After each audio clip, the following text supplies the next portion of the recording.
factions and between their homeland of Morrowind and surrounding provinces. Oh, Jesus Christ. All elves are naturally gifted with magic, but they also possess great There we go. martial skills, making them very well balanced Do I with not have- magic, sword, and bow. This just leaves the beast races, which tend to be the favorites of the Elder Scrolls fans, and for good reason. They're It's not disciplined capturing group. Borderlands for some Orcs are reason. the only race not to actually have their own province, though not for lack of trying. Originally from the Rothgarian Mountains in High Rock.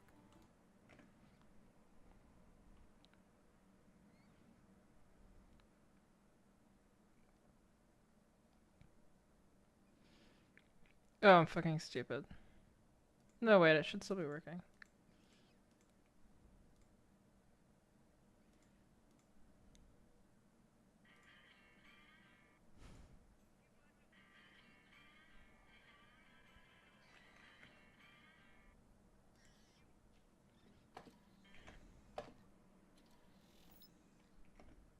Oh, okay, there we go. They have moved their Whatever. capital of Orsinium many times, as the city has been sacked by other races. Initially feared and hated by the other races, they've grown to become at least somewhat respected and tolerated as they've proven to be loyal to the Empire. Regardless, they are still looked down upon and treated with mistrust. They are known to be excellent warriors gifted with incredible speed, strength, endurance, and stamina, as well as making gifted smiths. The Khajiit, a race of bipedal cat-like people, occupies the province of Elsewhere in the south. They are intelligent and quick on their feet, making them great at stealth. They also possess some strength, making them competent with swords too. The Khajiit tend to be split into two distinct groups in their homeland: the nomadic people of the northern deserts and the culturally affluent city dwellers of the jungles in the south. Regardless of their group, Khajiit have a taste for moon sugar, an addictive mind-altering substance that they consume regularly. This has led to the development of a black market and a less than favorable reputation among the other races of Tamriel. And finally, we have the Argonians, a bipedal race of amphibious reptiles. Argonians call the swampy woods of Blackmarsh home and are notoriously secretive, with little being known about their homeland. Their extreme defense of their homeland has earned them possibly the worst reputation of the other races in Tamriel, although they possess a very rich culture. Still, their ties with the Empire are tenuous at best. With all attempts to colonize or fully subjugate the province ending in total failure, the Argonians are given a certain degree of autonomy, although slave trade is rife in the province as well. Argonians are known for their ability to breathe underwater and resistances to all poisons and diseases. They are nimble and stealthy, making great thieves and assassins. And that just about covers each of the 10 races of Oblivion, at least in a brief and superficial way. Oblivion definitely plays into the more typical fantasy tropes of applying broad characteristics to the different races in its world.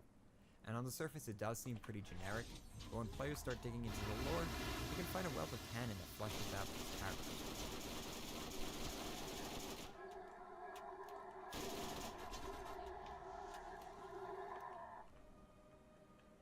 Just as the continent of Tamriel is divided into provinces, the province of Cyrodiil is also subdivided into distinct and varied regions or climates. The Nibene Basin is a vast, hilly and forested region in the east part of the province, known for its many rivers and farms. The Heartlands is, as the name might suggest, at the center of the province, dominated by the Imperial City and the Great Bay surrounding it, making it a perfect natural harbor for trading, travel, and fishing. The Great Forest is, like the Nibene Basin, a vast forest to the west of the Imperial City. It's flatter, allowing for more farms and settlements as compared to the Nibene Basin. The Colovian Highlands is a wooded, mountainous region in the northwest corner of the province. Its sparser trees and wide grasslands make for great hunting grounds. The Westweald on the central southern border of Cyrodiil is a wooded countryside with many vineyards and farms. The Gold Coast is the coastal region on the far western shores of the province, dotted with imperial forts and harbors. The Jarl Mountains in the extreme north of the province is a harsh, rugged, and cold environment that forms a natural border with the province of Skyrim. Like the Jarl Mountains, the Valis Mountains in the extreme east form another natural border with the province of Morrowind, but unlike the Jarls, the Valis aren't snow-capped. Finally, there is Blackwood, a swampy region that straddles between the borders of Elsewhere and Blackmarsh and creates a narrow waterway between the Niben Bay and the Topal Bay. Because Bethesda seems to have a love for the number 9 provinces, 9 gods, 9 regions of Cyrodiil, there are 9 cities in Cyrodiil, although one is a smoking ruin when you find it. The cities are spread across the map, occupying unique locations, all of them sporting a distinct style of architecture and general vibe. For the sake of injecting some of my opinion back into this video, I'm going to introduce them in order of my least favorite to my most favorite. Kvatch is first and worst on this list, and there's truly not much to say about it as the city is destroyed the moment you come across it. In all honesty, it earns this spot by default, as it just has absolutely nothing in it aside from a couple of story-related quests and nothing else. When going through the city during the Siege of Kvatch quest, you get hints at what the city once was, and it must have been a really big city as it even had its own arena, something only the Imperial City has. It's a shame we never get the city intact during the game because I get the feeling it would have been a lot higher on my list if it hadn't been, but there's no sense in crying over that. Breville is a poor, filthy slum on the banks of the Niben Bay. A collection of shanties are placed in a somewhat disorganized manner, encircled by walls familiar to all cities in Cyrodiil. Overlooking it is a castle separated from the town by a small river. Dominating the northwest corner of the town is the Great Temple of Mara, and a bit further from that is the only unique characteristic of Breville, the lucky old lady statue. There's not a whole lot to say about the town, but if you want to roleplay a degenerate thief or a skooma addict, it definitely would complement that lifestyle. It's got only one quest that I would say is interesting, leaving very little reason to visit the city that much. Bruma comes in at number 7 on this list. Bruma is a mostly Nord town in the northern regions of the Gerald Mountains. Its buildings are mostly made of thick logs and stone half buried in the ground to retain heat. Having been built on a mountain, the city is structured on tiers of elevations like steps leading up to the castle. It's a cool layout, but there's very little reason to visit Bruma aside from the occasional Guild of Story quest. I've always found Nords obnoxious, and a whole city to them makes it one of the most personally unappealing places in Oblivion. Next up is Chorrol at number 6. Chorrol isn't a bad city, but it's definitely bland. The city is ensconced in the Great Forest west of the Imperial City, laid out on a flat piece of land with many trees surrounding it. The city is split into 3 avenues from the main gate. Cool. The left avenue heading west towards the town in the residential district, the north avenue heading towards the roundabout where the guild halls are, and the eastern avenue heading towards the castle. The city holds 2 notable landmarks, the first being a statue of a woman holding a fallen warrior, and the second being the great oak that is the town's sigil. Chorrol has an interesting architecture with particularly nice interiors. It's also the de facto home of the Fighters Guild, as the main hall is located here. Chorrol also has some decent side quests, justifying visiting it quite often. Its simple layout, although a little dull, does make it extremely easy to navigate. Cheydinhal lands at number 5, and this is where I think the cities start to get interesting. Cheydinhal is located in the northeast part of Cyrodiil, resting on the foothills of the Vallis Mountains close to the Marwen border. As a result, Cheydinhal has a large population of Dunmer. The city is split in 2 by the Corbola River, and linked together by 3 bridges, creating 2 distinct districts on the east and west banks, with the castle dominating the north side of town. The architecture of Cheydinhal is absolutely its greatest strength, making the city one of the most visually appealing in the game. It's very distinct and suits the environment perfectly, creating this sense of beauty that's meant to hide something more sinister. And this is absolutely the case, as the Dark Brotherhood's main sanctuary is located here, and the Mage Guild is headed by a necromancer. The interiors are equally as wonderful, with their vaulted ceilings and small footprints that lead to intricate layering of floors. I wish there was more content in the city, as its quest content is really sparse, but I love visiting Cheydinhal regardless. At the southernmost tip of Cyrodiil is Leyawiin, and the Niben River exits into the Kobold Bay. Unlike its nearby neighbor, Breville, Leyawiin is a relatively prosperous town, and it's also pretty big. The city hosts a large population of Argonians and Khajiit, automatically making it a pretty cool place to be. The city is laid out in a grid pattern that actually makes it more confusing to navigate than any of the other cities, because each corner looks very similar, and it's easy to get turned around if there are no landmarks within sight. The architecture of the city I find to be very pleasing. The large, colorful plaster buildings in the middle of this dense swamp reminds me of New Orleans, and grants the city an incredible character. There's admittedly little to do in the city, and not much to do here, but the charm of its layout and buildings makes wandering it so nice that it earned the number 4 spot largely off that merit alone. Anvil places at number 3. Located on the Gold Coast at the extreme western edge of Cyrodiil, Anvil is a harbor town through and through.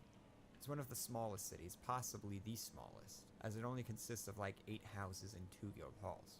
With that said, it's also one of the most distinctive in appearance, and the city is spread between a couple of loaded zones, with the main city behind the walls and the harbor district outside. This makes the town feel much larger and let the designers make each district feel very unique with numerous landmarks. I absolutely love the architecture of the city, which feels very nautical, with the interiors feeling like you're actually inside the hull of a ship as opposed to being on land. It's a great city with a definite theme, loaded with fantastic quests. The castle doesn't feel out of place as it does in many other cities. And the city even has a lighthouse. It's surrounded by some of the prettiest landscapes in the game, and I absolutely love visiting it. This isn't a Top-X video, so I'm not going to beat around the bush. It's Skingrad. Let me tell you about Skingrad. The city falls halfway between Imperial City and Anvil along the Gold Road in the Colovian region. In terms of geography, it's probably the most boring of all the cities, but it makes up for that with its surrounding vineyards that makes it feel like an actual city. You don't even need to enter the city to tell it's different from the rest. The large Gothic spires that are the hallmark of the city's architecture lines the city walls themselves, and inside the city you get the sense this place is absurdly rich and more than a little bit dark, twisted, and dangerous. And let me tell you how dark, twisted, and dangerous. First off, the Count is a fucking vampire. In a Gothic-styled city known for its wines and wealth, it's probably a bit cliche that this is going to be a vampire city, but I don't fucking care. Just look at the castle looming over the city like a menacing cloud. And with all sorts of rumors coming out of the place, it definitely looms in the mind of the Skingrad. Like Anvil, the castle isn't actually attached to the city, but separate with a large stone bridge lined by torches and built atop these arches that would absolutely intimidate anyone who had to cross it. Skingrad means business, and I love that it's reflected so perfectly in the architecture. But going back down to the city itself, it's a very wealthy commercial town, split in half by the Gold Road itself, which provides a lot of its income as all trade along the road flows right through the city. The northern part of the city is mostly commercial, with the guild halls also being situated there, while the southern half is residential with the Great Chapel of Julianos overlooking a collection of mansions. The city is easy to navigate, but laid out well enough to make it feel quite large, and the massive buildings pressing against the narrow streets instill a sense that this is a very well-developed town, and space within the walls is at a premium. There's plenty of landmarks to keep you situated so you're never lost, and they help reinforce the character of the city. Then we get into quests, which are mostly related to the guilds or the purchasable manor. But there is one that is standalone, and, well, there's a reason a lot of people consider it the best side quest in the entire game. Paranoia fits perfectly with the rest of the city, and is a one-of-a-kind quest in Oblivion. I'll pay you. Gold. You like gold, don't you? Lots of gold. The city also has a resident necrophile who has an intriguing backstory and some great dialogue. Let's assume... no. That's nothing compared to my old thanks. Rosethorn Manor is the biggest and most expensive house in the game, and it's probably the only other house I buy in the game after getting the Waterfront Shack, because using it as a base of operations isn't a total chore like many of the other houses. It's at the center of town, close to the shops, and only a few feet from the fast travel point. It's nice and big, making you feel like you've actually accomplished something in the game. It's time to leave Skingrad behind and talk the Imperial City, which is obviously number one thanks to the process of elimination. I didn't want to rank the Imperial City as the best in the game, as it feels like the city has an unfair advantage since each district feels like a city itself. But if I'm going off of objective metrics like time spent in a city, then the Imperial City takes it in a landslide. The amount of time I spent here is easily more than every other city combined, and that's because it really just has it all. The Imperial City sits at the center of Cyrodiil, making it pretty much the physical center of the Empire as well. Its Romanesque architecture also bears heavy fantasy elven tones that are meant to highlight the history of the city itself. At its center lies the White Gold Tower, which can be seen from miles away in many parts of the province. It's an imposing symbol of the Empire's power, although it was in fact built by the aliens. But the Empress Alesia jacked it during her uprising, and it's been the home of the Imperial family ever since. The rest of the city is built around the tower in concentric rings in a manner that is distinctly not human. When viewed from above, the symmetry of the city's design only further alludes to a style that is not in line with the very imperfect empire the city governs. Within the main walls are 7 distinct districts, while 3 other districts jut off of it like spokes of a wheel. Green Emperor Way is the district surrounding the Imperial Palace. Aside from the tower itself, a ring of gardens, tombs, and graves runs along the entire perimeter, with gates leading to every other district of the city. It gives a sense of being at the center of the universe while recognizing the cost it took for that to be. The Market District, which is the main commercial hub of the city, is pretty much my home every time I play this game. I'm here all the time, selling things, managing equipment, leveling up, and planning what to do next, and sometimes just jumping around wasting time. The Arena District houses the Colosseum-inspired arena where many of my characters get their start. The Arboretum is a nice garden with statues dedicated to the gods. No reason to visit, but it adds some character to the city.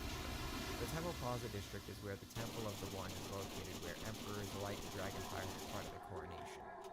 This Plenty of houses to break into if you're a thief, and a few quests to take you to this district, but that's about it. The Talos Plaza district is where the rich people of the Imperial City live. Tons of swanky houses you can rob as a thief, and a rather large and luxurious hotel in the center overlooking the dragon statue. It's a cool location I like visiting on occasion, but there's almost no reason to come here aside from a couple of quests and sightseeing. This is really where the most expensive house in the game ought to have been. The Elven Garden district is the main residential district of the city. There's really nothing remarkable here, as barely any quests ever steer you in its direction. It's just a place a lot of Imperial City residents go to sleep at night.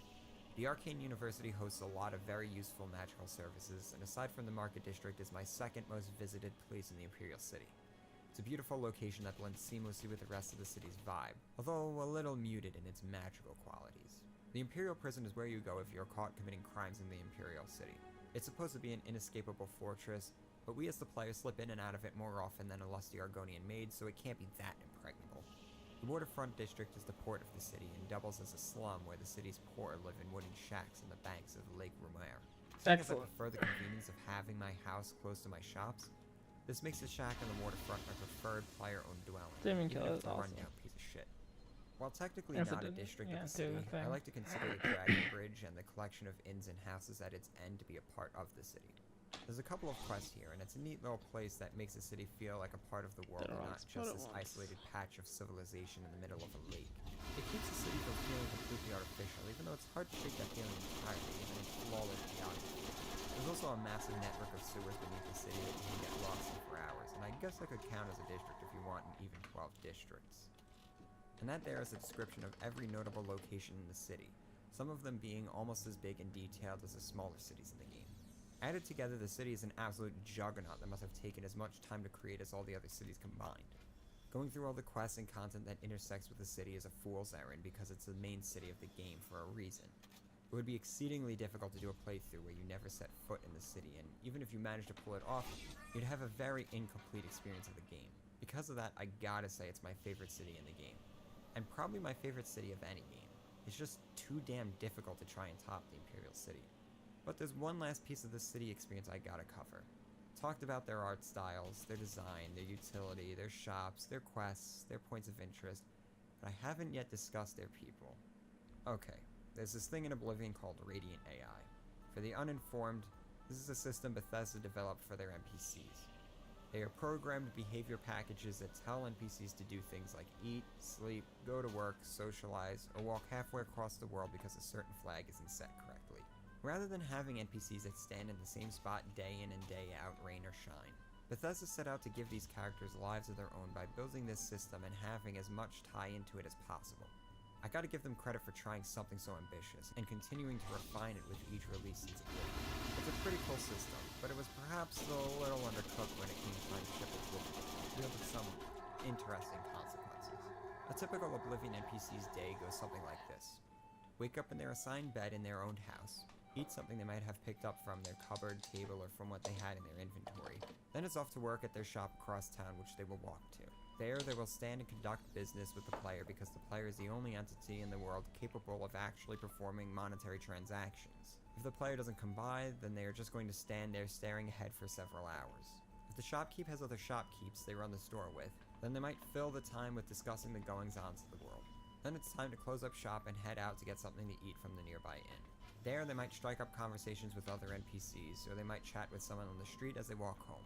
At home, it's free time, which can be spent reading or staring at a wall for a couple of hours, because I know I like to stare at walls for fun. Then bedtime. Repeat until the end of time. It's impressive that Bethesda managed to get all this running for almost 1,000 NPCs in all the cities and settlements across the game world, even if it's only an approximation of a life being lived. You can absolutely stalk NPCs to see what they're doing, but doing so is going to expose their empty robotic lives of what they truly are. An illusion for the player's egocentricity. Unfortunately, you don't have to stalk NPCs for the flaws in the systems to really begin to show. You'll constantly hear NPCs having conversations that sound like two search engines attempting human discourse. You'll see NPCs standing around lifeless because something interrupted their programmed ritual and a refresh tick hasn't passed yet to reorientate them. You'll see NPCs pathfind in strange and inexplicable ways. You'll see NPCs get stuck and just disappear from the game entirely until you find and unstuck them. You'll see all sorts of quirky behavior constantly. And even if everything is running perfectly, the illusion is so paper thin that it fails to convince, and in fact only reminds me I'm playing a game from 2006 and these are not real people. The cities feel so dead, and the feeling is amplified by the largest cities. The Imperial City is supposed to be a bustling megacity, but it's got as many people walking its streets as Bravil, which is a squalid backwater. Nobody is coming and going in the cities, aside from a very few NPCs, some of whom actually are suffering from malfunctioning Radiant AI routines. How they go about fulfilling their pre-programmed needs might deviate somewhat from picking food from their kitchen table to picking food from an outdoor container on the street. But that's not something that's going to intrigue me. I'd be more interested if I saw an NPC from Anvil suddenly in the Imperial City doing some shopping because the shops in her city don't carry the goods she is looking for. It would be interesting if I saw a group of NPCs, all friends with each other, meeting up at the pub for some ale on the weekend. Shit, we don't even have weekends in Cyrodiil. I mean, like, what if we had festivals and holidays like Stardew Valley? That'd be cool. Most of these generic NPCs won't have anything new to discuss whether you are an hour into your playthrough or 100 hours in. They might just blurt out a different generic line that you heard from 10 other people already. They gain no insight from their uniquely programmed lives, and if they aren't changing, then their lives are nothing but purgatory stasis. Radiant AI, which is intended to make the cities feel more alive, oftentimes have the reverse effect. It reminds me that I'm the only one with self-awareness in this world, and once I start to realize that, I stop seeing these characters as people. And then when they do, very, very rarely, express opinions, I don't care in the slightest because the illusion was lost. And I'm left with nothing more but to cast Touch of Rage and make them murder each other for my own sick amusement. Please, let's just get out of the cities. I don't like it here anymore.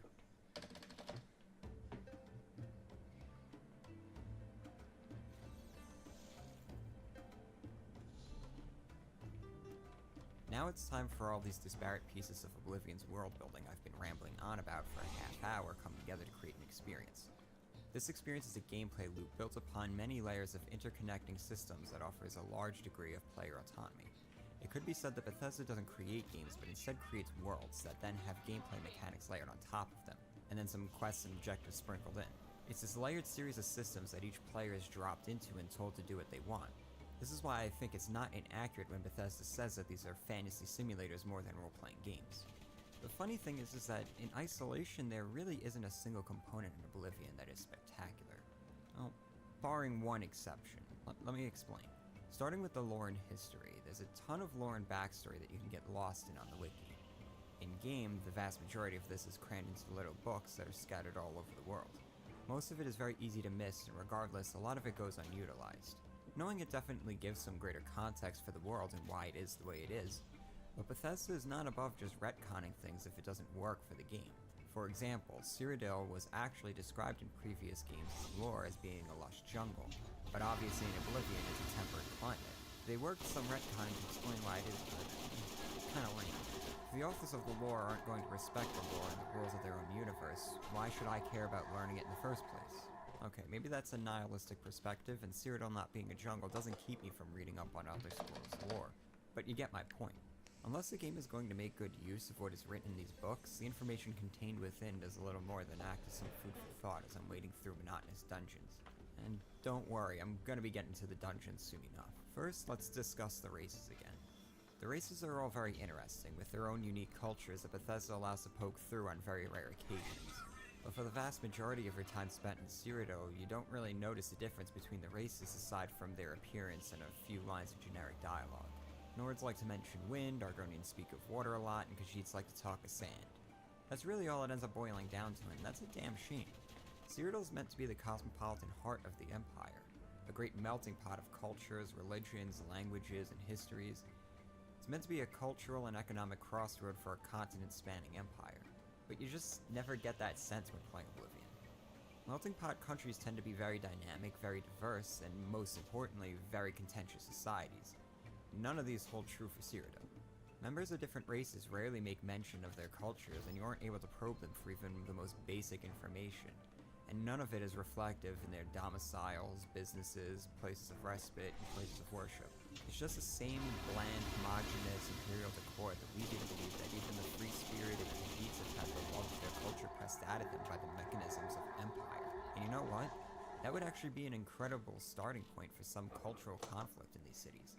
Maybe the Khajiit and Argonians in Liowen, which had been ceded to the Empire, chafe under the Imperial norms and complain how things are done in town.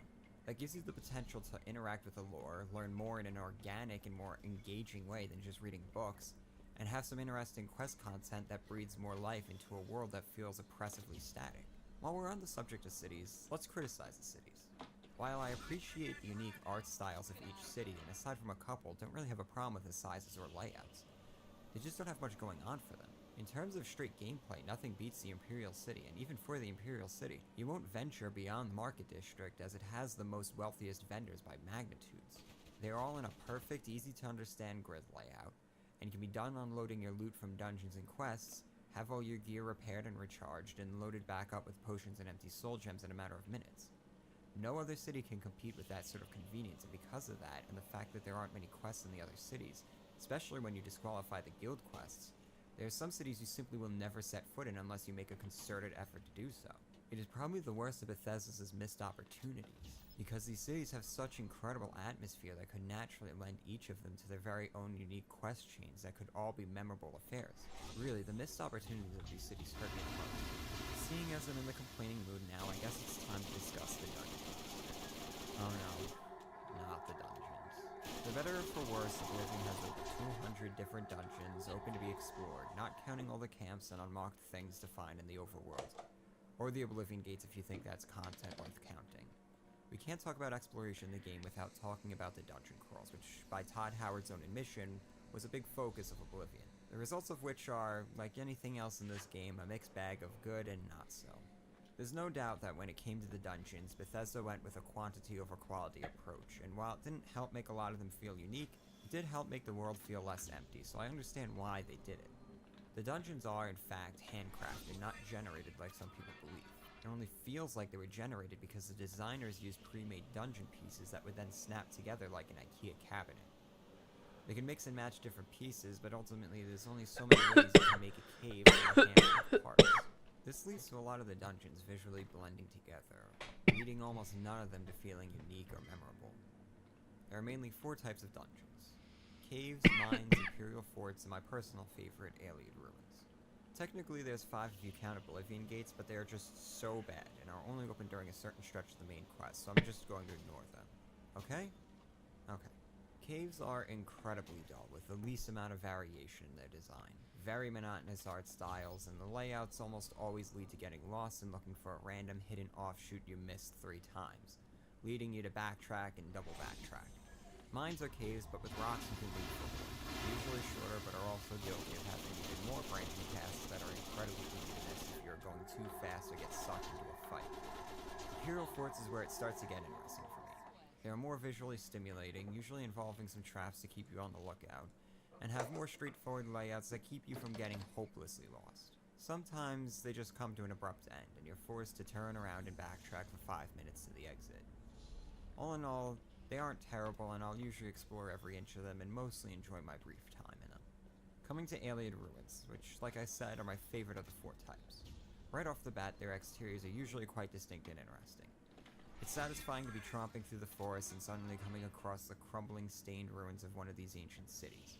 They really add to the wonder of exploring the overworld, and I can't help but feel that old familiar itch in my nucleus accumbens when I imagine what fatty loot is stored within. So I usually take the plunge and head inside. The interiors are like the exteriors, unlike anything else you'll find in Oblivion. The white stone walls stretch up to the pitch-dark ceilings, and while some of the archways have a questionably familiar shape to them, the architecture feels quite alien and elfin, which makes sense. These places were built by elves.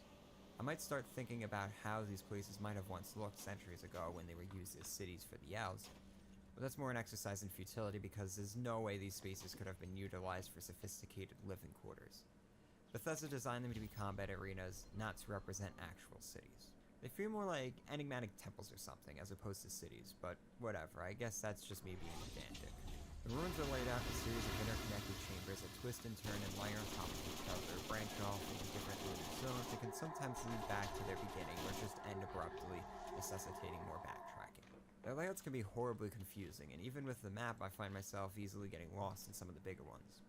It's not too bad though, because unlike all the other dungeons, the interior scenery is incredibly varied, with enigmatic pieces of architecture and magical technology that keeps each room feeling fresh.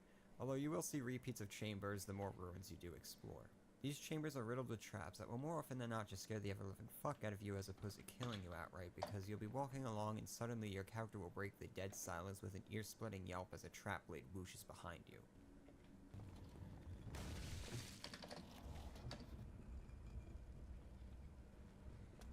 The dungeons wind up putting stress on some of the weakest parts of Oblivion, as exploring these repetitive spaces yields very little reward in terms of lore, knowledge, story, or even interesting and unique scenery. That would be all fine and dandy if combat was particularly fun and challenging, but it's not, resulting in dungeons feeling bland and repetitive if experienced for an extended period of time. The only thing that prolongs the experience for me and what kept me grinding through them when I was much younger is the behavioral conditioning I experienced from the Skinner box design of the loot system. You kill things and get some loot. Kill more things, get more loot. Level up and get better loot. Sometimes that loot is enchanted, and that's when we get a real party going. Hit chests, get bonus loot. Hit bigger chests, get bigger loot. Find a coffin, loot that bitch too. Pick magical stones off their pedestals and sell them. Loot everything. Chug feather potions, don gear you enchanted with only strength buffs, cast a feather spell, hoof it back to the market district to pawn it all for sweet, sweet gold. Rinse, repeat. Strip those dungeons down to the studs, leave nothing behind. Did I mention dungeons reset after 3 days? For someone like me who has an addiction to amassing wealth and loot, this is an easy thing for me to fall prey to. But those cheap thrills don't really last for long, because as I said in my previous video, the money has nowhere to go, making the accumulation of wealth pretty much useless. When it wears off, I'm only left with boredom that has me looking for the quit to desktop bar.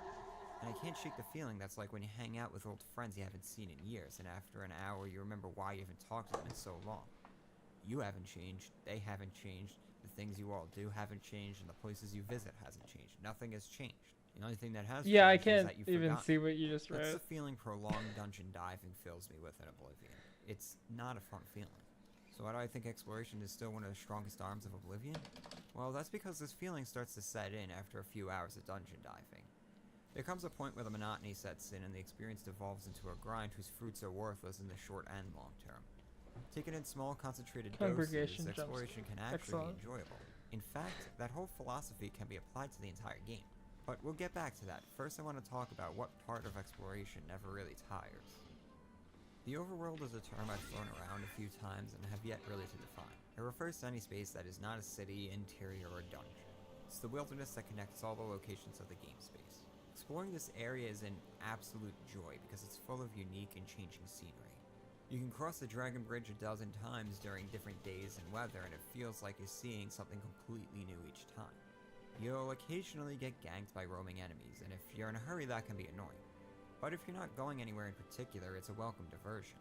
Sometimes the enemy will draw you in a direction that you would not have normally gone, usually off the beaten path, leading you to some captivating scenery or some point of interest. This is where Bethesda's world design is at its best. Even without the compass, you will feel like the game is pulling you in a dozen directions with promises of something interesting to see just over the next hill or through a patch of trees. This is exploration at its best, exploring for the sake of exploring. You're exploring for the intrinsic value of discovery because you don't need a thinly veiled Skinner box to get your dopamine flowing. You just need some stimulation, any stimulation. The rest of the game lacks this sort of diversity, this sort of liveliness. The cities manage to feel dull and dead in comparison, despite being full of NPCs who are going about their programmed lives. The quests lack any sort of thrust or emotional investment. Leveling and progression feels flat and unrewarding. But despite all these faults, it's this. Just wandering through the wilderness of Cyrodiil that is just so goddamn good that it literally carries the entire fucking game on its back. It does it so subtly that I take it for granted sometimes, and it's easy for players to miss when they are fast traveling between quest markers. But this exploration is where the magic of the game resides. When everything is working right, the experience of roaming the countryside, taking in the beautiful sights that are made more visceral and more real from the first-person perspective, while the time of the day progresses and Jeremy Soul's beautiful score plays in the background, it's just so easy to lose all sense of awareness. The world washes over you in a delightful wave, and you just feel good. You're simply having fun, simply enjoying this world. This is Bethesda magic. This is what you spend hours doing tedious dungeons and quests to get to. This is what an Elder Scrolls game is truly about. We don't need radiant AI, flat quests, boring dungeons, exploitable skills, and flimsy loot systems to appreciate this.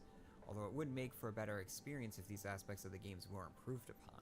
But there is a way to get more out of this game than the average player might get. A way to distill the experience down to a pure form. Moderation is key to the Oblivion experience. Do any one thing for too long and the mask starts to slip. You start to see behind the curtain and you notice all the machinery that is running in the background to create this fantasy simulator. And that's a serious problem. In my opinion, a good simulation should be able to withstand the most rigorous scrutiny imaginable. A simulation is meant to simulate an aspect of reality, and in order for that to be achieved, it needs to do it near 100% of the time. Otherwise, you start sliding into the realm of RPGs, and Oblivion just doesn't play very well as an RPG. So what's the deal here? Oblivion isn't a great exclusively RPG experience, and it's not consistent enough with its systems to qualify as a simulation. What does that make it then? Well, that makes it a game that lands somewhere between RPG and sim. Not a very satisfying answer, I know, but that's all I can really come up with. The secret to getting the most out of the game is to avoid looking at things too deeply in order to preserve the sanctity of its sandbox simulation, and to cut its slack when you see those faults because it's an RPG. I don't know, I'm no psychologist, but it sounds to me like this game is awfully needy. Oblivion is not without its flaws, and it's weird that a game that tries to be about exploration and player freedom ends up having a lot of quirks that constantly play against those two foundations. But when all is well, exploring and experiencing this unique world can be very satisfying. Anyway, that's all I have to say about exploration. I'll see you in the next one.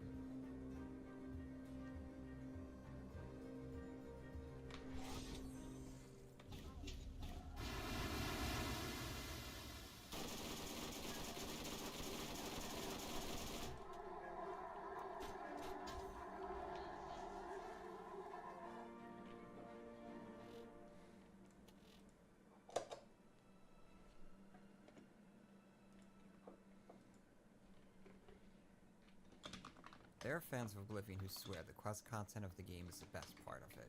To those fans, I just gotta ask, what game were you all playing? Okay, maybe that's a little harsh.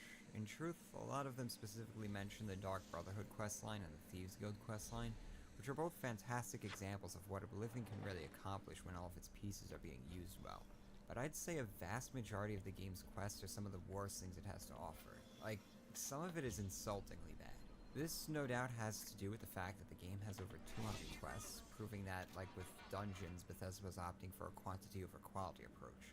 A lot of the design of these quests and guilds fell onto individual designers at Bethesda, some of whom excelled at this task and some of whom just couldn't quite meet the same performance. Fortunately, a lot of the subpar content still made the cut, leading to some of Oblivion's greatest quality gradients. There's a certain trend in Oblivion quests, a formula if you will. It's almost the antithesis to what's supposed to make these games good. I'm gonna go through the main story, the 4 major guilds, the Daedric shrines, and a select few side quests to uncover that formula, because the bulk of the bad quests play right into that formula, while the better ones either work it to the best of their abilities or shirk it almost entirely. So let's get this show on the road.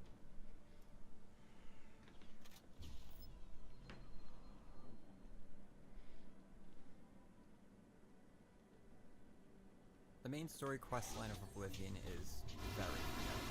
Aside from a totally optional segment that has you grinding, closing Oblivion gates, there's no point in the story that is offensively terrible, which is more than can be said about some of the other quest chains in this game. But it's also outshined by other quest chains too. Here we go.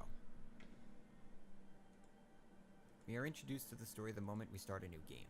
The one of only 2 pre-rendered cutscenes we see gives us the basic gist of what's going on. An evil army from another dimension is on the march and only the Emperor is aware of the danger they pose.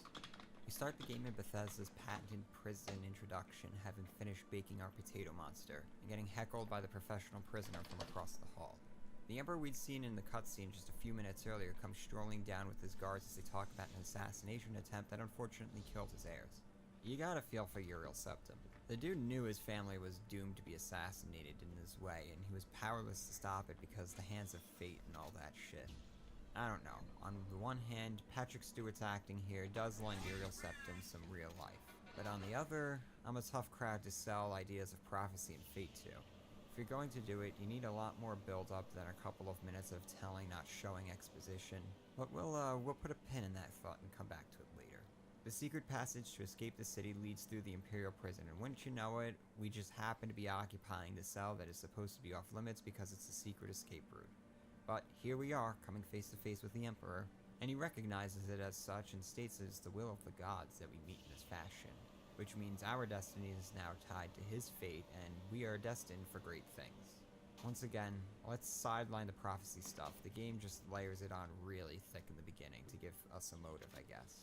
I don't know. I don't think my character or I need more motivation than just get the fuck out of this tiny dungeon because we didn't come to Cyrodiil to listen to that twat hurling insults at us all day. The guards, being guards, don't trust us but tolerate our presence as the Emperor seems alright with us tagging along. Eventually we are told to stay put, but as fate would have it, a rat smelling dinner punches through the wall, giving us a way out. We follow the route and it comes back to the Emperor and his guard unit. He talks more about fate and tells the guards we must help them because destiny. We go a little more and eventually come to a dead end where the Emperor, stripped of his remaining 2 guards, takes off the Amulet of Kings and tells us we must get it to Joffrey, and we are the only one capable of closing shut the jaws of oblivion.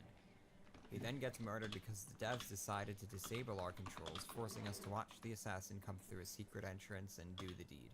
It's just a very lame and ignoble end to a character who, if you read up on, lived a very rich and interesting life. Boris, being understandably mistrusting of us the whole entire way, does a complete 180 when he sees us standing over the body of the Emperor with the most precious item in all of Tamriel now, because only the Amulet of Kings can light the dragon fires that keep the evil army banished from the realm of mortals. But the fact that the Emperor, who just watched his whole family die and is on the run for his own life, suddenly takes a shine to some random prisoner automatically makes us qualified to handle the most valuable item in the world right now. If this sounds just a little contrived and stupid, that's because it is. The best is when Boris assumes that I'm an experienced assassin because of my playstyle. An experienced assassin standing over the freshly assassinated Emperor holding the most valuable item in the world. Not suspicious in the slightest. Right. So Boris tells us to take the amulet to Joffrey, the head of his organization who's currently in hiding because subterfuge is the greatest weapon the Blades have in performing their duties. So not only am I horribly suspect right now, but he then proceeds to disclose the identity and whereabouts of the only group possible of stopping all of this. We beat it out of the sewers and off to deliver the amulet. Eventually. I got some other things to do first. Eventually we get the amulet to Joffrey because I literally have no other use for the amulet except deliver it because the game refuses to let me do anything else with it. I guess it's the will of the gods that I can't be separated from the thing. I just love plot devices like that, especially in games that are supposed to be about player agency. Okay, I swear, I'll stick to the plot and save the conclusion until we are done. But I'm sure you're all catching on to what I'm alluding to, and to spoil what comes next, no, this doesn't improve. Joffrey believes we can be trusted because Boris is a good guard, even if I do have my doubts about his competency. I mean, we did deliver the amulet, so we should be trustworthy now, right? It's not like I might not be a double agent working for the enemy to deliver the amulet to gain inside knowledge, and that my fellow agents will be swinging by to scoop up the amulet once I get what I really want, right? We'll get back to that thought in a few minutes. Joffrey tells us that Uriel Septim, being Uriel Septim and being able to see the future, saw the need to father an illegitimate child and have him raised in secret outside of the royal court under an assumed identity. Classic Uriel Septim trying to outsmart fate. If only he was able to outsmart the assassin that stabbed him in the back as he stood there smiling at us like someone who welcomed the sweet embrace of death. It turns out the Untitled Son lives in Kvatch as a priest, so being the trustworthy guy that we are, Joffrey asks us to go save him because surely the agents of evil are hot on his trail too. I mean, I don't see why they would unless they possess the same future-seeing Uriel does, as I assume the Emperor took the proper precautions to tell no one except the man instructed to deliver the baby to an uninformed family. That being you, Joffrey. I'm talking about you. And you break that silence to send me to do something that you might have wanted to do yourself because now that secret is out, and if I was an agent of the enemy, you just gave me the location of the last card you had left in your hand. I know I'm beating a dead horse here, but goddamn. We get to Kvatch, and wouldn't you know it, Daedra are attacking the city. I guess they found out about Martin after all? It's actually not explained whether Kvatch was targeted because Martin Septim is here, or if it was just sort of a random coincidence. There's 9 cities in the game though, and the fact that they just happened to land on the right city their first shot kinda leads me to believe it was intentional. In which case, why didn't they just... Never mind. Too many questions. I just need to stop questioning and start believing. Believing in destiny, believing in my role as a savior of the world, and believing in the ability of the writers. I'm getting out of here before it's too late. They'll be here any minute, I'm telling you! Run when you can!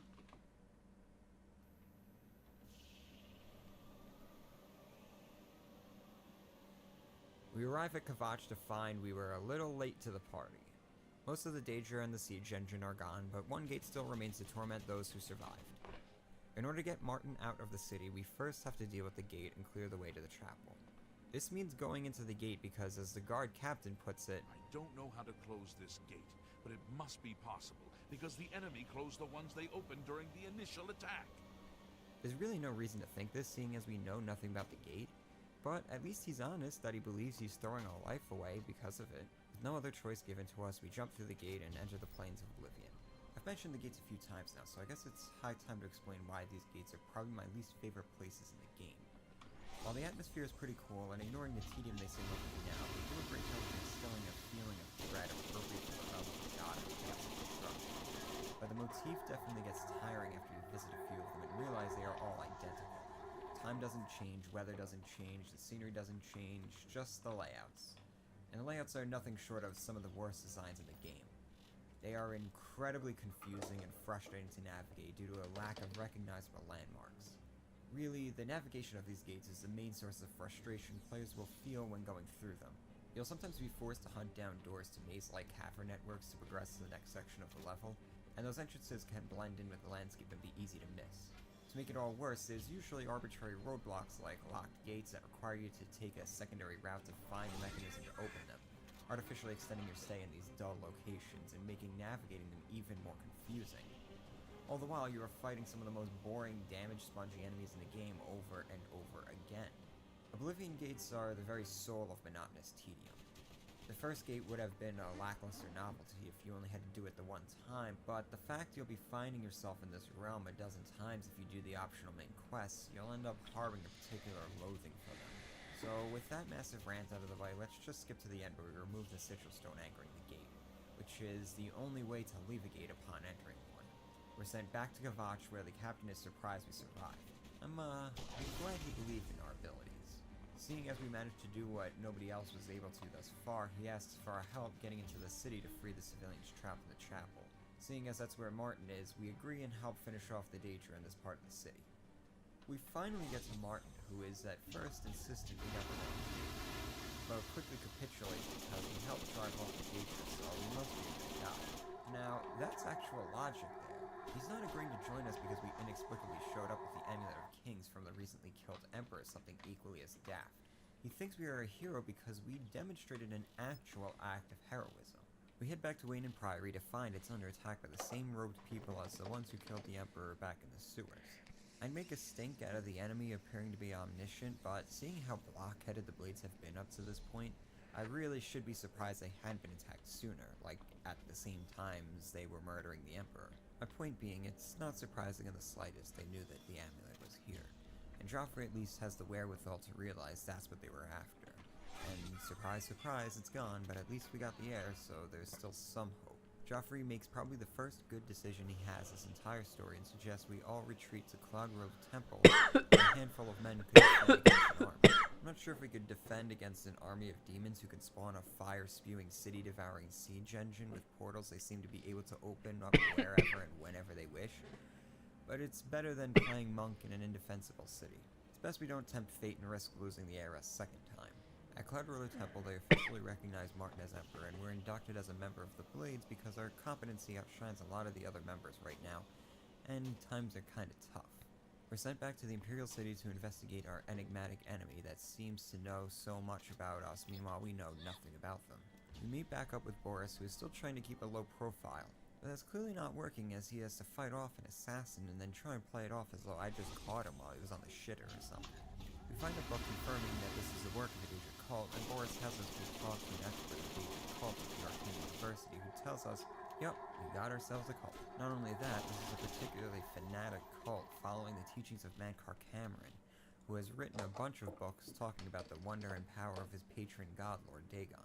His mythic dawn called is bad news and sounds like the sort of people who would summon demons to destroy a city and kill the Emperor and all of his heirs. This revelation kicks off a Da Vinci Code-esque investigation that leads us in the sewers with Boris meeting a sponsor for this cult. I sort of botch it because I have trouble controlling my bloodlust, but no worries. We make it through and recover the last piece of evidence that details the map leading to their secret hideout. We get the location and head to the hideout, where we have the option to slip in as a new recruit, but once again, bloodlust, so I just go and shoot him. What? We interrupt a ritual Mankar Cameron is conducting and he slips into a portal with the Amulet of Kings, but we manage to make off with this evil-ass book, slaughtering his entire congregation in the process. We give the book to Martin, who rightfully scolds us for being so cavalier in swiping the thing in the first place. But it turns out Martin dabbled in the dark arts during his edgy teenage years before becoming a wholesome priest. So he's uniquely qualified to dig through the book and figure out how to make a portal to get to the paradise Cameron built using the magic of Lord Dagon. While Martin scries the evil book, we gotta help Joffrey tie up some loose ends regarding some spies that have been skulking around Bruma to the south. It's a very straightforward quest that's just a vehicle to reveal that the Mythic Dawn have plans to turn Bruma into Kvatch 2.0. Which I wouldn't really care if they did anyway, because Bruma's a pretty lame-ass city. But Joffrey is concerned by the news. I guess not having expected our enemy, who literally destroyed an entire city with barely any effort, would try the same trick a second time. How Joffrey got to be the Grand Master of a massive Imperial spy organization is beyond my comprehension, because he's the most clueless person in the entire story. Seriously, he's blindsided and outsmarted at every turn and continuously underestimates the organization that has been consistently doing this since the beginning of the game. Martin, on the other hand, is actually a pretty decent character, but right now he's just got his nose in a bunch of books, so it's up to us to do the things that need doing. Speaking of which, Martin finally figured out what the deal is with the portal. He deduces we will need some ingredients to cook one up for ourselves. And periodically he will decode another ingredient, but for the time being he tells us that we need the blood of a Daedric prince. This means we gotta do one of the shrines to get one of their trinkets that's technically a piece of their essence, which would qualify for the sake of the portal. I opt to get Senguin's Rose because it's generally just a useless item and the quest is easy. With that crossed off the list, it's now time for the optional quest I mentioned earlier. It's clear an attack on Bruma is imminent, so Joffrey wants us to go to each of the cities and enlist their aid in defending Bruma when the time comes for the cult to launch their assault. Kvatch might have been caught off guard, but that won't be the case with Bruma. Granted, I'm not sure what sort of chance Joffrey thinks a handful of guards will have against an army of demons and a massive fire-spewing siege engine, but he thinks this is vital to our success. Being a glutton for punishment and wanting to endure the full Oblivion main story experience, I agree to do it. Unfortunately, every city is being inconvenienced by an Oblivion gate outside their walls at this very moment and sadly cannot spare the men to defend Bruma. If someone were to take care of the gate, then they would reconsider. Being the only person in Cyrodiil capable of closing the gate, it seems like it's just up to us to do it. So I showed you the intended way to close the gates, now let me show you the sane way to close the rest of them.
With all the gates threatening the major cities dealt with, we got the aid for Bruma, and Joffrey can sleep easy tonight knowing we solved his problems.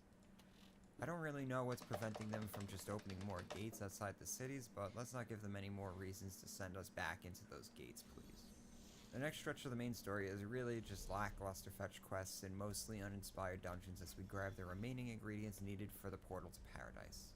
We need the Great Sigil Stone from the giant gate the Mythic Dawn wants to open to summon their giant siege engine, which means letting them open the portal outside Bruma. Meanwhile, Martin and Joffrey will mount a defense while we run through the gate and get the stone, as we are now uniquely qualified for the job, having done it a dozen times at this point.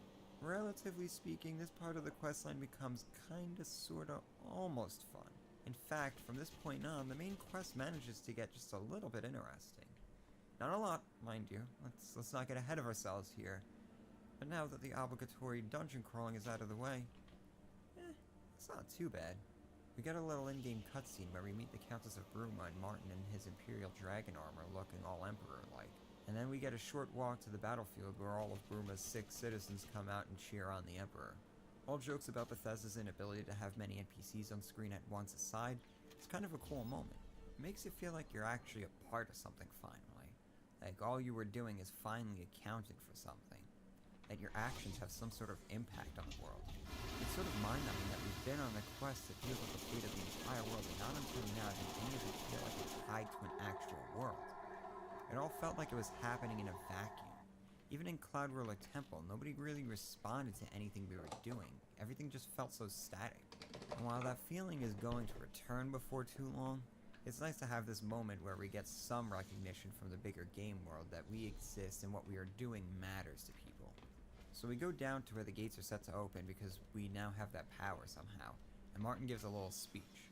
It's a very generic one-note thing, but Sean Bean excels at this sort of work, and brings the uninspired lines to something resembling stirring because his delivery is so spot on.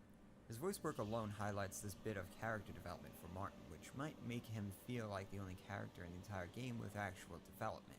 When compared to the speech he gave at Cloud Ruler Temple upon arriving and his diminutive response when we told him that he's the heir to the throne, it's another cool moment. It's at this point where I start to feel like this isn't so much a story about how I'm saving the world, but that I'm helping Martin save the world, and helping him grow into his role as Emperor.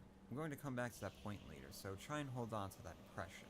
So the speech finishes just in time for the gates to start spawning, and all the guards we worked so hard running through Oblivion gates to secure help hold the line as waves of Daedra come flooding in.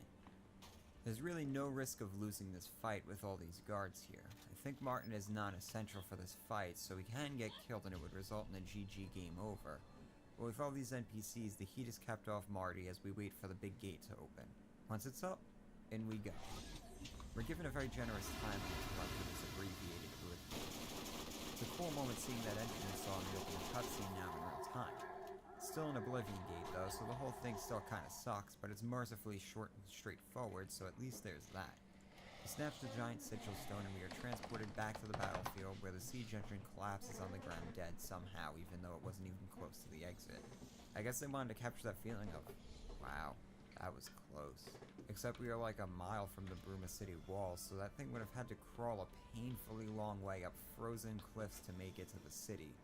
Making me question why would they open these gates so far from the city walls when the Kvatch gates opened up almost inside the city itself. But I really gotta stop asking these sorts of questions.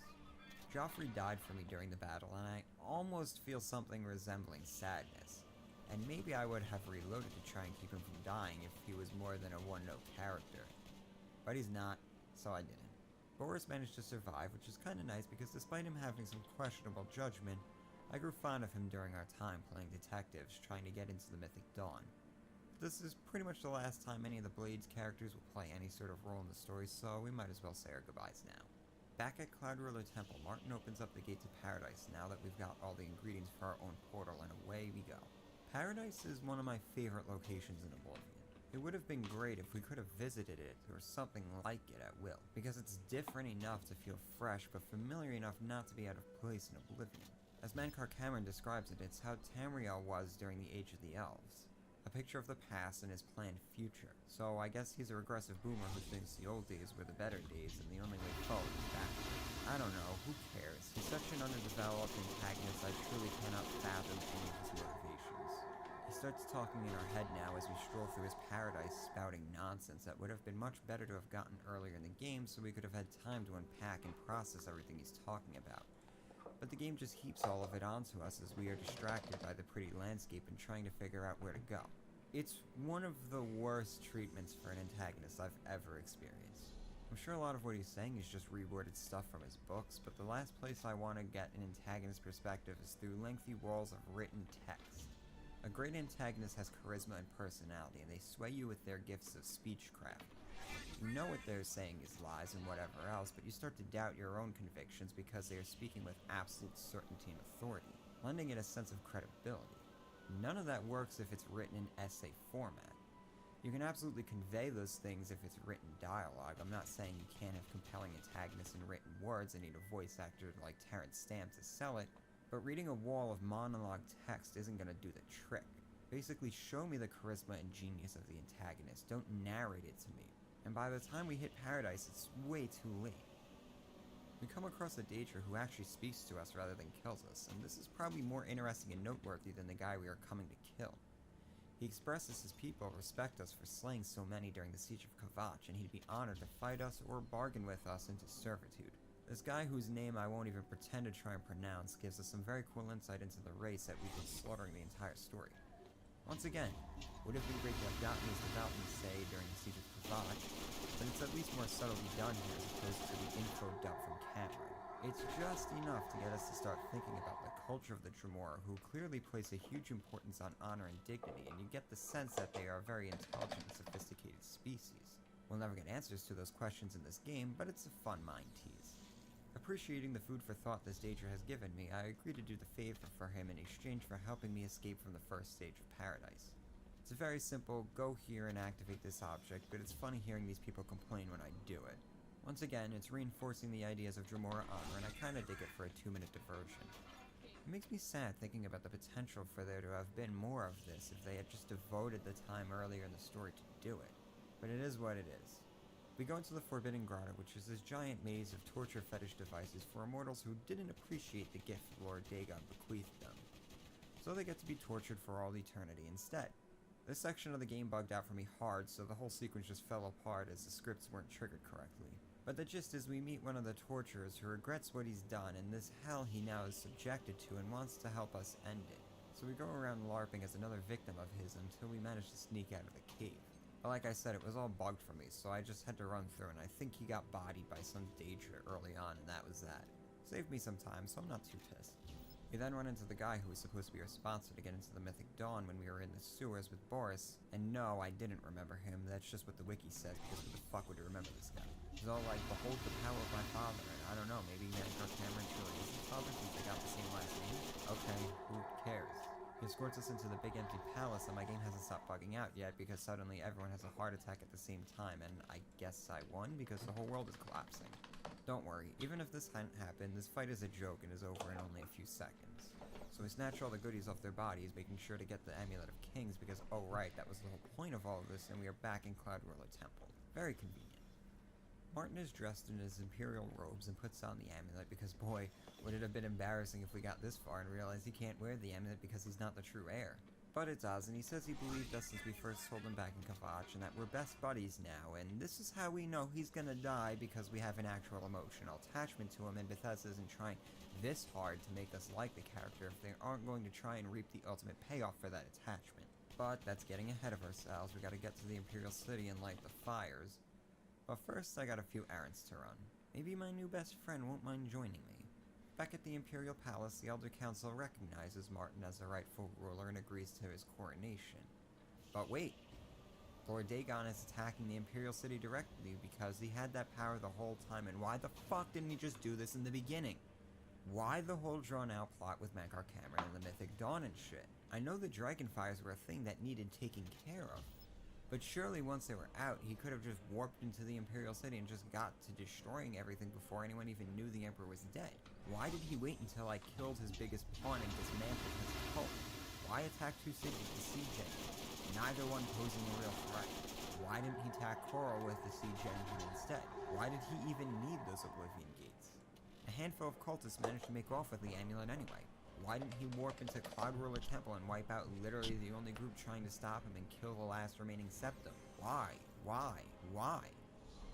None of this makes sense. This incredibly shaky story just completely falls apart once this happens, and I'm just left going, when will this be over? We then get an escort mission as the last part of this quest because why the fuck not? You can tell I've done this before because I tell Martin to stay put while I clear a way for him, and then pull some trickery to get him to spawn in the temple because fuck fighting endless waves of Daedra while performing an escort quest. And then Martin, the only character in Oblivion who's actually a character, goes, I do what I must do. I cannot stay to rebuild Tamriel. That task falls to others. Farewell.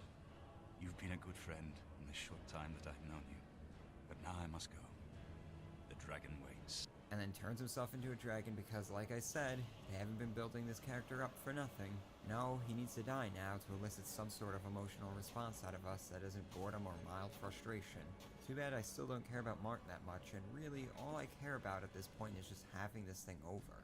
Lord Dagon is killed in a cutscene, which is probably a mercy because I don't want to know what sort of sick test of patience a boss fight with a Daedric Lord would be if Bethesda designed the sequence. And then we get our second pre-rendered cutscene of the game. Main story continues. We are left standing in the ruined remains of the temple, and the head of the Elder Council comes sprinting in asking where Martin is. When we tell him, you're looking at him, while eyeing the giant petrified statue of Akatosh's corporeal form, he gets the hint and goes, sucks we don't have an emperor again, but at least Lord Dagon is dead and will never threaten Tamriel again. I have no idea what gives you that impression, seeing as the Septon Line is now vanquished, the Amulet of Kings is destroyed, and the monument for the Dragonfires has been blown to shit. But yeah, I guess we're safe now because you said so. He tells us we are now the champion of Cyrodiil and that we are going to get our very own Imperial Dragon armor, which is usually only for Emperors, but we deserve nothing less. Okay, not a bad reward. Though my favorite reward is people just calling me champion when they see me on the streets and asking what it was like to watch Martin turn into a goddamn dragon right in front of me. It's that sort of impact on the world that I feel like so much else in this game is lacking. Like I keep saying, that's a topic for the conclusion. Let's just wrap up the story. It's really underwhelming. I mean, really, really underwhelming. I haven't played anything predating Oblivion, though I've heard excellent things about Morrowind's story. But I can say with some authority from Oblivion onward, Bethesda just can't make a good story in their games. They seem to conflate epic story with main story, and that mindset right there poses a really dangerous problem for these sorts of games. The entire story seems to have this identity crisis, where at first we seem to be the supreme agent of its narrative. Everything is happening because of us. But slowly, and by slowly I mean almost at the drop of a hat, events shift from us to Martin, and suddenly the main quest actually starts to open up. Characters are allowed to develop a tiny bit, the world is reacting to events, we're learning for the first time, even if it's all crammed into a 20-minute segment in a very rushed, half-assed sort of way. And if the story itself didn't collapse under idiotic contradictions to the rules the story has been beating into our heads the entire time, it would have ended maybe in a satisfying way. Martin didn't need to die. We didn't need to have Lord Dagon invade Tamriel and just... Bethesda thought because this is the main quest, all this epic shit needs to happen all the time, and that's just not the case. The main story should ideally interact with as many elements of the world as possible. Maybe tie in some of the guilds and give you a chance to be introduced to them in a more direct manner. The world is so rich in detail, and the main story uses almost none of those elements. Racial differences, cultural differences, the extreme diversity of Cyrodiil's locales, the different guilds and factions, the different playstyles, the extensive history of the world. All of this is there, already in the game, and none of it is utilized in the slightest in Oblivion's main story. Instead, we just get a rushed amusement park ride that gives us very little opportunity to interact with it, to become invested in it. And before we know it, it's over and leaves us with little to show except the blown-up temple district, some dead Oblivion gates out in the wilds, and people sometimes asking what it was like to see a dragon. Also, the Imperial Dragon armor sucks. Okay, moving on. Now, there really should be only one question left on your mind at this point. If I said the main quest in Oblivion wasn't that offensively bad, and I just railed on it for about a half hour, then what in the hell is the world? Well, you better strap in because you're about to find out.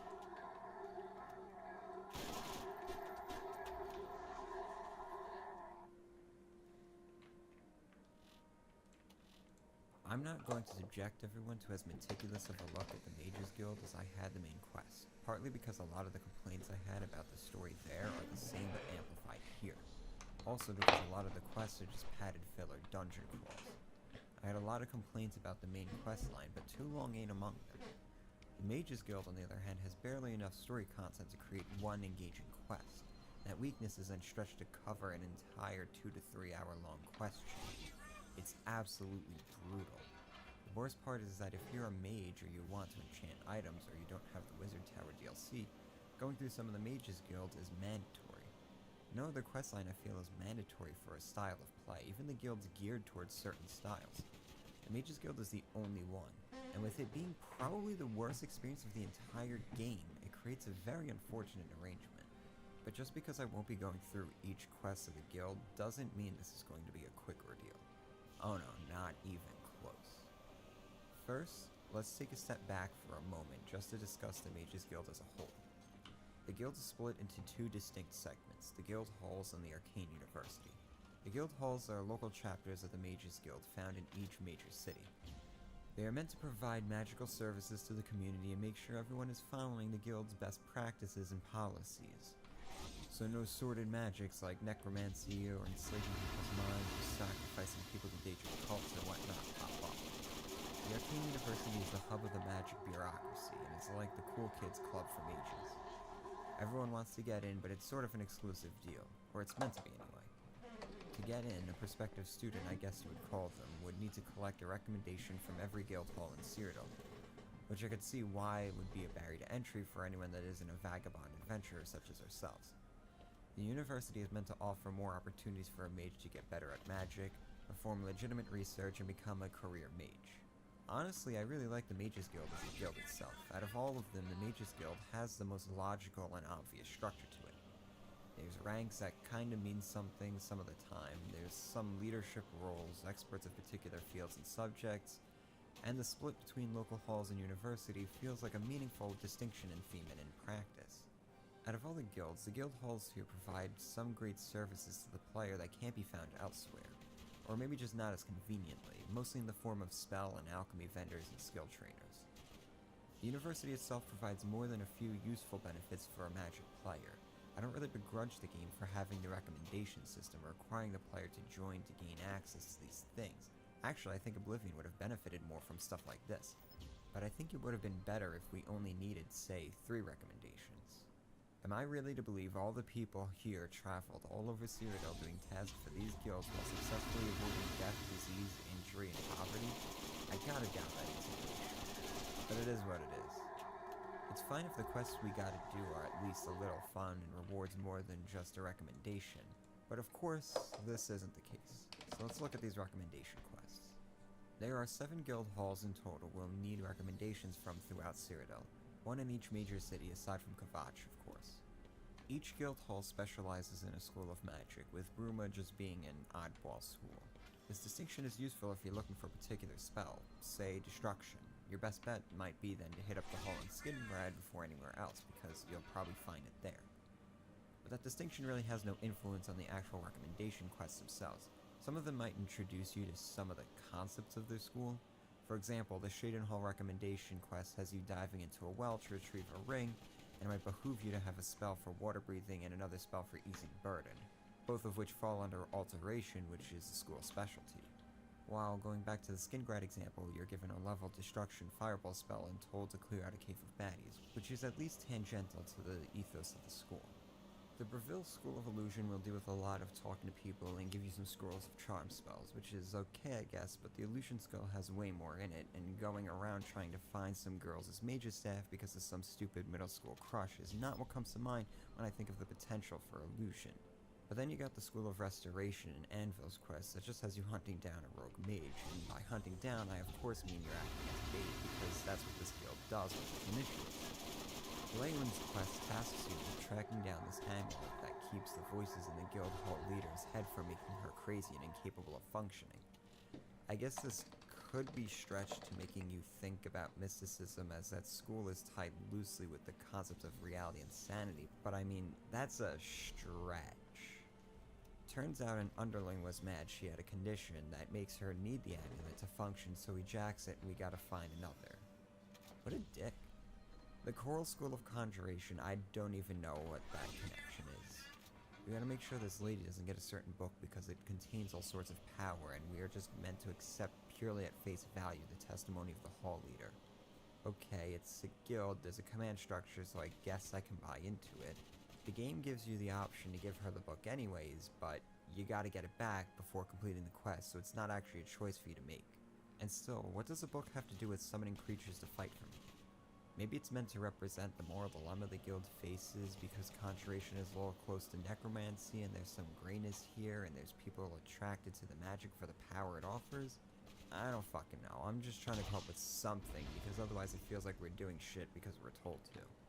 The more we can become active participants in the story and not just passengers, the better. These quests make that a real exercise of mental gymnastics in order to pull off. Bruma's quest just has you trying to find one of the members of the Hall who is playing a prank on the leader of the Hall because she's a terrible mage and apparently only got her position because she sucked up to the bosses in the Arcane University. Okay. This quest I get is meant to be intentionally bad in the sense it's supposed to make the guild seem less than ideal. The guy who inducts you into the university proper even calls attention to this fact. But we already got a taste of that in the Shaden Hall quest where the guild leader tries to have us killed like the other initiate he sent down into the well whose body we find down there. And then the second in command of the Hall tells us she had a big argument with the guy and we find black soul gems hinting that he was dabbling in necromancy. And we even get some foreshadowing. So clearly whoever designed this quest knew what the bigger stakes of the quest line were going to be, and managed to work in the idea that the guild is not as unified and idyllic as the guild wants people in Tamriel to believe. They managed to do that in an albeit very abbreviated manner, but hey, it's at least effective and creative. The Bruma recommendation quest is just insulting in that we are treated like some dumb lackey pawn who is just here to cover the messes of other people's immaturity and incompetence. And believe me, that quest will not be the only one that gives that impression. Eventually, we get all 7 recommendations and is off to the university to gain entry officially. Just like in real life, there's no fanfare, just an often repeated set of words, some robes, and a task we need to complete. I'm so happy though that they don't make us go on some inane tour of the university as though this space is so big and complicated that we need to have our hand held because that's what you get when you go to a university in real life. I mention this because this was one of the first things I noticed in Skyrim about their Mages Guild. They immediately pull a let's show you the campus and introduce you to everyone, and I'm like, fuck, just let me go on with it. This college is only 3 buildings, I think I can figure it out. Joining the Arcane University was the perfect opportunity for Bethesda to do the same, and thankfully we were spared that 5-minute time waste. So I could have gotten up to this point, finally making it to the Arcane University without being a mage character. In fact, I could have never casted a spell in this game. At no point during the recommendations was I required to use magic. Some of them might have been made a tiny bit easier using magic, but it was never mandatory. The reason being, I think, is pretty obvious just after finishing the recommendations. Bethesda designed these guilds so that anyone of any build or playstyle can play through all the content. They didn't want to punish players for playing a particular way and locking them out of content. But here's the thing. The Dark Brotherhood, which is a guild of assassins, and the Thieves Guild, which by its name is pretty obvious what they are about, while sort of trying the same thing, kinda ignore that directive anyway. You can try doing those guilds without being a stealth character, but it's going to require a lot of tactics that will ruin the experience, and you're going to have some boredom and frustration as a result. Being stealthy makes those guilds easier, and more importantly, a lot more fun. The Mages Guild has none of that. You can bring your magic to the table with them, and the game goes, oh, that's cute, but no, seriously, we got a cave of necromancers that needs clearing out. It doesn't matter in the slightest if you're a mage, an axe swinger, or a bow slinger. The recommendations had you playing the role of an intern, not a mage, and the university proper will have you playing the role of the browbeaten office drone who was hired after being a good intern who knew how all the bosses liked their coffee, not because they were exceptionally qualified. I mention this because at this point the aptly named Raminus Polus, which, I mean, come on, that's some sort of insinuation if I ever saw it, tells us that the Arcane University is different and, well, to spoil things, it's not. We're still not going to be required to bring our own magical talents to the table, and if that's still the case, then no, this shit isn't going to get any better. You do not yet qualify for further advancement in the guild. In the spirit of that, we are tasked with going and making our own mage's staff, because it's a symbol of status and membership of the guild, and seeing how much trouble we went into recovering the girl's staff in Bravil, we're led to think this thing is a big deal around here. Does that mean we will actually need this thing sometime later on? Will we need it to help us progress in a quest or complete tasks? And no, I just end up selling the thing once the quest is done. We go to the special grove where the mages tend to the special trees that yield the special wood to make our special staffs, and it's supposed to be an exciting and fun thing. But then we get introduced to what Bethesda truly thinks is fun for players. Fighting necromancers. Okay, I will admit, necromancers are actually one of the more fun enemies in Oblivion to fight.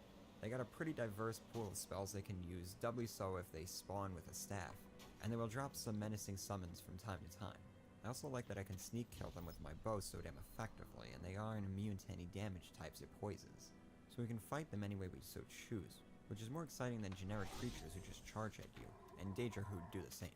Necromancers will retreat and try their 2006 Bethesda AI best to throw down traps and outsmart you. That doesn't mean fighting them exclusively non-stop for an entire questline keeps it engaging. You'll grow tired of them very quickly. So we single-handedly clear out the cave, only to then get into a big brawl in the grove itself. It's not a bad sequence, but underwhelming for sure. It's more disappointing that we are denied any sort of chance of actually learning something about the guild, as that's what I was hoping this quest was going to do when I first played it back in 2007. Instead, we get a veiled dungeon crawl and an introduction to the main antagonist of the questline, which was foreshadowed during the Shaden Hall recommendation quest. It just seems premature to have them already being introduced when we still have no real attachment to the guild, since we've been given no reason at all aside from the name of the guild itself. This could have been the chance to add some personality to the guild, maybe introduce the first character in the guild to treat us with some dignity. Maybe the mages of the grove are just humble druid types who don't think much of the hoity-toity bigwigs back at the university. But no, none of that. Bethesda really believes in the inertia of the thrill of, wow, this is the mages guild and I'm a mage, wow, this is so cool, I'm part of a real college, I even got robes and I'm going to have a staff, so cool. We still get the wood because, you know, reporting the murder of our colleagues takes backseat to making sure we get our sweet symbol of supreme mage status. With the unenchanted staff in hand, now we go back to the guild to report what happened. Ramrod is heartbroken for about 10 seconds, and then tells us to finish making our staff. God, the tonal dissonance in this whole thing is unreal. It's shocking how blatant it is, almost as if the quest was actually two quests that got collated into one at the last minute and they didn't have time to smooth the dialogue over. I know I keep beating a well-beaten horse, but it's just everything. And the quests up until this point have been so mind-numbing already that all I can help but notice is the complete lack of self-awareness. Lack of self-awareness is really the only way I can summarize what we are tasked with next. Sensing the guild is in danger, Ramrod wants us to head to Skingrad and retrieve a book that was loaned to Count Hassildor. Immediately the premise is suspect, or just plain stupid, but I'm learning to stop questioning and just let events happen. So it's off to Skingrad to meet with the vampire count, which is always a pain in the ass because we gotta talk to his advisor, who will then go summon the count because the count will want to handle this matter personally. The advisor eventually tells us, yeah, we can't have this meeting here for some reason. Go meet him in a field in the dead of night outside of town, okay? I've had suspicions I've been getting misled since the start of this quest, but sure, I'll meet you out there since I sure shit don't have any other options, and oh no, it's an ambush. The best part of all this is Hassildor popping up out of nowhere like fucking Houdini and being the only person with any sense in all this, because he basically starts calling us a moron for thinking we'd meet him under these circumstances. I really hate having characters insult my actual intelligence by assuming I'm as dumb as the limitations of the game force me to behave. And considering the weird dissonant commentary Bethesda seems to be peddling with the Mages Guild now, I take it as a personal insult because I can't help but feel this is all meant to be a joke we are supposed to be in on at this point. Hassildor tells us there is no book. We were misled by the guild to spy on him, but fortunately he has his own house in pretty tight order and already suspected his advisor of being in cahoots with the Emperor. He uses his bumble to lure him out so he can kill him and be rid of his treasonous ass. He tells us to basically tell our guild to grow up here and accuse him directly if they suspect him of being a necromancer, rather than sending some lackey under false pretenses to spy on him. I just don't know what the guild is hoping to achieve with this whole thing aside from pissing off one of their most reliable allies. Because seeing as we were led to think this was about a book, we would never have thought to, you know, do some actual spying. What were they planning on doing? Just asking us how the Count looked that day? Was his face paler than normal? Did his red eyes have an evil glint in them? Also, if there was no book, surely this whole thing would have fallen apart. What was the best possible outcome here? We go, hey Hassildor, you got this book? And he goes, nah man, they must have rented it to another vampire count. Oh, okay, no problem, bro. Hey, nice hair by the way, dig the ropes. I just don't get it. So we tell Ramrod what happened, and he's like, he saved your life? Shit, that's more than I would have done. Well, that's good, right? You can't possibly be a traitor. Oh, sorry I lied to you and put you in mortal danger to issue a political insult to a powerful and potentially dangerous man. How about a field trip to make it up to you? So it's off to a set of ruins of the A-League variety. I'm thinking to myself, okay, maybe we will get to do some real Mages Guild shit finally. I mean, that's what I thought back in 07. I know better now, because this is the quest where it really dawned on me. This whole guild quest line is a sick joke played at the player's expense. Bethesda tipped their hand just a little too much with this one, and that's when I went, fuck, this guild is shit, and it's intentional. We are greeted by Skaliel, who is currently sulking in these dingy rooms because Erlov, one of the bigwigs sitting on the Council of Mages, is too full of himself to come and see the project himself. So he sends someone who doesn't really know anything to assist. She takes it as an insult because she seems to be a very sensitive personality type. In more clinical terms, I'd say she's at the peak of Mount Stupid of the Dunning-Kruger effect. She insists she's got real talents that are being wasted here, but considering I've yet to meet someone who actually exhibits any sort of talents or competence, or even has a pleasant personality, I'm led to doubt Skaliel here is any different. Farther down in the ruins is the assistant, who is just standing there awkwardly, staring at the pillar he's supposed to be studying. Upon being prompted, he informs us that there are some inscriptions around the room that probably relates to the pillar, but he doesn't understand the language and needs a book to translate. Which they have in the ruins, but he doesn't want to talk to mean old Skaliel. Really, bro? Have you never had a job before?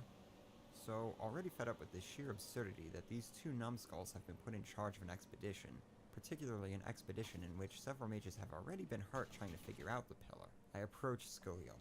She gives us the book, but promises she's gonna get blamed when our attempts inevitably fail, and I just want to incinerate her to end her suffering at this point.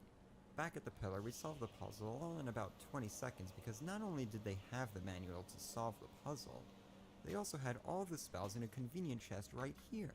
It's like someone here already solved the problem, and then left because letting these two idiots access whatever is being hidden beneath a giant ancient elven locking device is probably way too dangerous for them.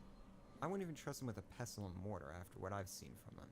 After carrying them the last 10 yards to the goal line, the assistant goes, hey, do you want to go down and see what's in there?